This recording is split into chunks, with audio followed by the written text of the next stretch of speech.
উনি লিখেছেন যে মোহতারাম, সম্প্রতি ইনকিলাব পত্রিকায় দেখলাম যে ইসলাম ধর্ম গ্রহণ করতে চাচ্ছেন ক্রিশ্চিয়ানো রোনাল্ডো। তো এই ক্রিশ্চিয়ানো রোনাল্ডো এতদিন যে খ্রিস্টান ছিলেন, উনি যদি এখন ইসলাম গ্রহণ করে, ইসলাম কি তার সমস্ত গুনাহগুলো মাফ করে দিবে, অতীতের গুনাহগুলো? ভেরি ভেরি ইম্পর্টেন্ট একটি প্রশ্ন। ক্রিশ্চিয়ানো রোনাল্ডো তিনি ইউরোপিয়ান একজন ফুটবলার। সারা পৃথিবীতে তার যশ খ্যাতি আছে ফুটবল অঙ্গনে, সম্ভবত পর্তুগালের, আমি যতটুকু পত্রিকায় দেখেছি। আসলে এই কথাটা উঠেছে মূলত তার সতীর্থ গোলকিপার ওয়ালিদ আব্দুল্লাহর একটা মতামতকে কেন্দ্র করে। আপনারা হয়তো অনেকেই জানেন যে সৌদি আরবে দীর্ঘদিন ধরে তিনি খেলছেন আল নাসরের হয়ে। আজকের আমি খেলার বিষয়টা হাইলাইট করতে চাচ্ছি না, কারণ আমি নিজেও খেলা দেখি না, কিন্তু যখন দিন রিলেটেড কোনো প্রশ্ন আমাদের কাছে চলে আসে তখন একটু পড়াশোনা করার চেষ্টা করি যে আসলে ঘটনাটা কি। আমি দেখলাম যে ওয়ালিদ আব্দুল্লাহ তিনি একটা জায়গায় বলেছেন যে যখন অনুশীলন চলে, কোথায় আরেক মূল খেলার আগে অনুশীলন চলে না, ক্রিকেট হোক, ফুটবল হোক, দাবা হোক, তারপরে হচ্ছে আপনার অন্যান্য যেই গল্ফ হোক, অন্যান্য যত খেলা আছে, মূল খেলার আগে কিন্তু তারা প্র্যাকটিস করে। আল নাসরের এই সতীর্থ সাবেক গোলকিপার তিনি বলছেন, ওয়ালিদ আব্দুল্লাহ, যে উনি সৌদি আরবে আসার পরে এই যে আজান, মক্কার আজান, মদিনার আজান, উনি তো সব মক্কা মদিনায় তো ঢোকেন না, কারণ মক্কা মদিনার বাইরে তিনি অবস্থান করেন। ইহুদি খ্রিস্টানদের জন্য মক্কায় প্রবেশ এটা তো নিষিদ্ধ, আপনারা জানেন, হেরেমের ভিতরে আর কি। এখন বাইরে যে সৌদি আরবের মসজিদগুলোতে আজানগুলো হয়, এই আজানগুলো শুনে তিনি নাকি পূর্ব থেকে মুগ্ধ। এখন আজান, এদেশের কোরআন তেলাওয়াত, তারপরে ধর্মীয় কৃষ্টি কালচার, সংস্কৃতি, এগুলো দেখে পূর্ব থেকে তিনি মুগ্ধ। তো এগুলো নিয়ে উনি সতীর্থদের কাছে বারবার জিজ্ঞেস করেন, এটা কি, সেটা কি, এটা কি, ওটা কি, জিজ্ঞেস করতে করতে করতে এক সময় ইসলাম সম্পর্কে মোটামুটি তার ধারণা হয়।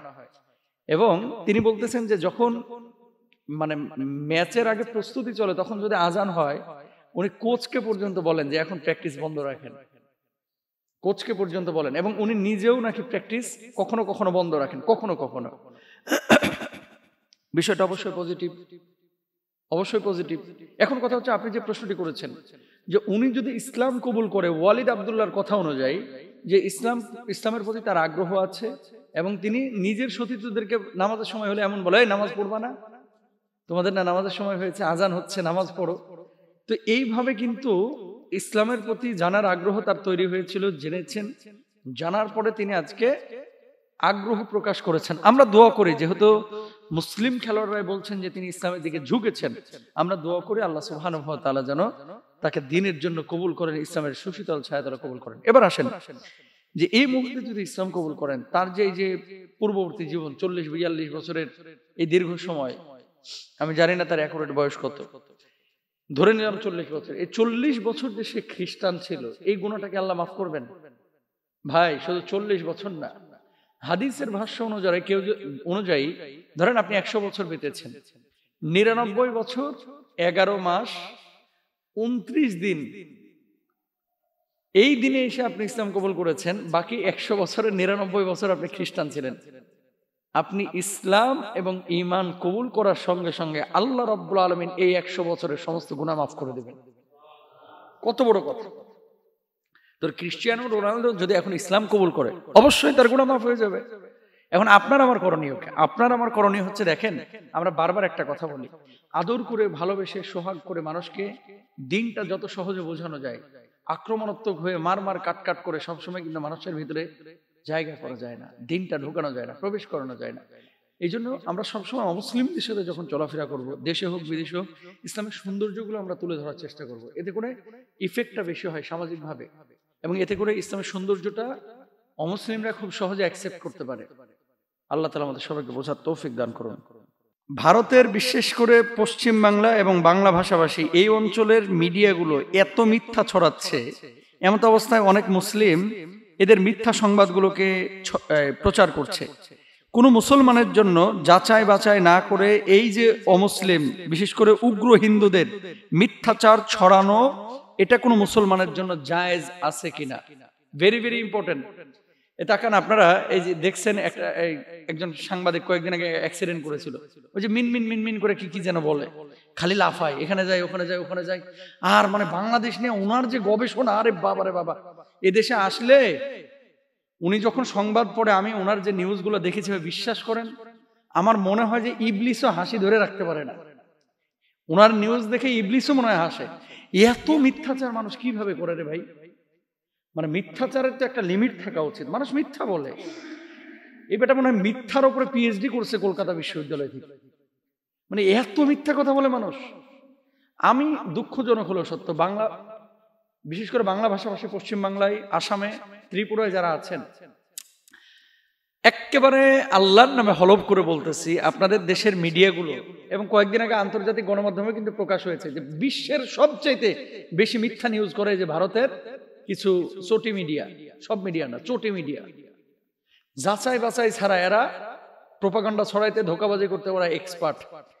এবিপি আনন্দ আরেকটা নিউজ মিডিয়া, ওরে ভাই আজকে দেখলাম নিউজ করছে যে বাংলাদেশে নাকি হিন্দুরা বাইরে হইতে পারতেছে না। আরে বদমাশের দল, আমাদের মাহফিলে হিন্দুরা এসে বসে থাকে, আইসা দেখ। কালকে রাত্রেও আমার যেখানে মাহফিল ছিল, এখানে এই এলাকার মধ্যে মুসলমান যদি থাকে 20 জন, হিন্দু আছে 80 জন। মানে হিন্দু এলাকার পাশে মুসলমানদের মাহফিল। লালমনিরহাটে একটা মাহফিল করলাম এই 4-5 দিন আগে, দেখলাম যে মসজিদের সামনে একেবারে মন্দির, মানে হিসাব করলে মসজিদ এবং মন্দিরের বারান্দা একই রকম। সেখানে হিন্দুরা এসে সেলফি তুলতেছে মাহফিলের মধ্যে, আর তোরা নিউজ করতেছিস যে বাংলাদেশে মুসলমানদের এই, মানে মুসলমানদের এই পরিবেশে হিন্দুরা নাকি বাড়িতে বাইরে হতে পারতেছে না। মানে কত বড় জঘন্য মিথ্যাচার মানুষ। আচ্ছা, হিন্দু ধর্মে কি এগুলো আছে? হিন্দু ধর্মে কি এগুলো আছে যে এরকম মিথ্যাচার করা? ভাই আপনি সত্য কথা বলেন। হ্যাঁ, কালকে রাত্রে আমি আলোচনা করেছি, রাতের অন্ধকারে মন্দিরে হামলা করা এটা ইসলামের শেখানো কোনো বিষয় না, এটা কাপুরুষতা। এই কাজগুলো যারা করে এরা কুলাঙ্গার, এটা সঠিক মুসলমান না এরা। হিন্দু বৌদ্ধ খ্রিস্টানদের অধিকারের ব্যাপারে আমরা শুরু থেকে কথা বলি, সোচ্চার থাকি। 5ই আগস্টের পরে যে পরিস্থিতি তৈরি হয়েছিল অস্বীকার করতে পারবেন? 16 বছরের স্বৈরা শাসকের আমলে কিছু হিন্দু ভাইয়েরা এমন ভাবে তাদের সাথে মাখামাখি করেছিলেন এবং ছাত্র আন্দোলনের বিপক্ষে তারা অবস্থান নিয়েছিলেন। 5ই আগস্টের আগে যদি যে ক্ষোভ জন্মেছিল, 5ই আগস্টের পরে মাদ্রাসার ছাত্ররা, হুজুররা যদি মন্দিরগুলো পাহারা না দিতেন, হয়তোবা যারা মানে দুষ্কৃতিকারী এরা হয়তোবা সমস্ত ধর্মের এই যে উপাসনালয়গুলোকে ধ্বংস করে দিত। সেটা করেন নাই। সাইফুল ইসলাম আরিফ ভাইকে হত্যা করা হয়েছে। যেই ধরনের রিয়াকশন বা রিয়াক্ট আসার কথা ছিল, যদি রিয়াক্ট করা হতো কি হতো? বাংলাদেশে রক্তের বন্যা বয়ে যেত। ওই যে ফরিদপুরে 2 জন মাদ্রাসার ছাত্র, মানে শ্রমিক, এদেরকে হত্যা করা হয়েছে। মানে প্রথমে ছিল মাদ্রাসার ছাত্র, পরবর্তীতে রাজমিস্ত্রির কাজ করত, মুসলমানকে সন্দেহ করে হত্যা করে ফেলা হয়েছে। তদন্ত করে বের হলো যে আসলে ওরা মন্দিরে হামলা করেনি, মূর্তিতে হামলা করেনি। কিছুদিন পর পর দেখবেন মাঝে মাঝে নিউজ হচ্ছে যে অমুক দলের লিডাররা মন্দিরে রাতের অন্ধকারে হামলা করেছে।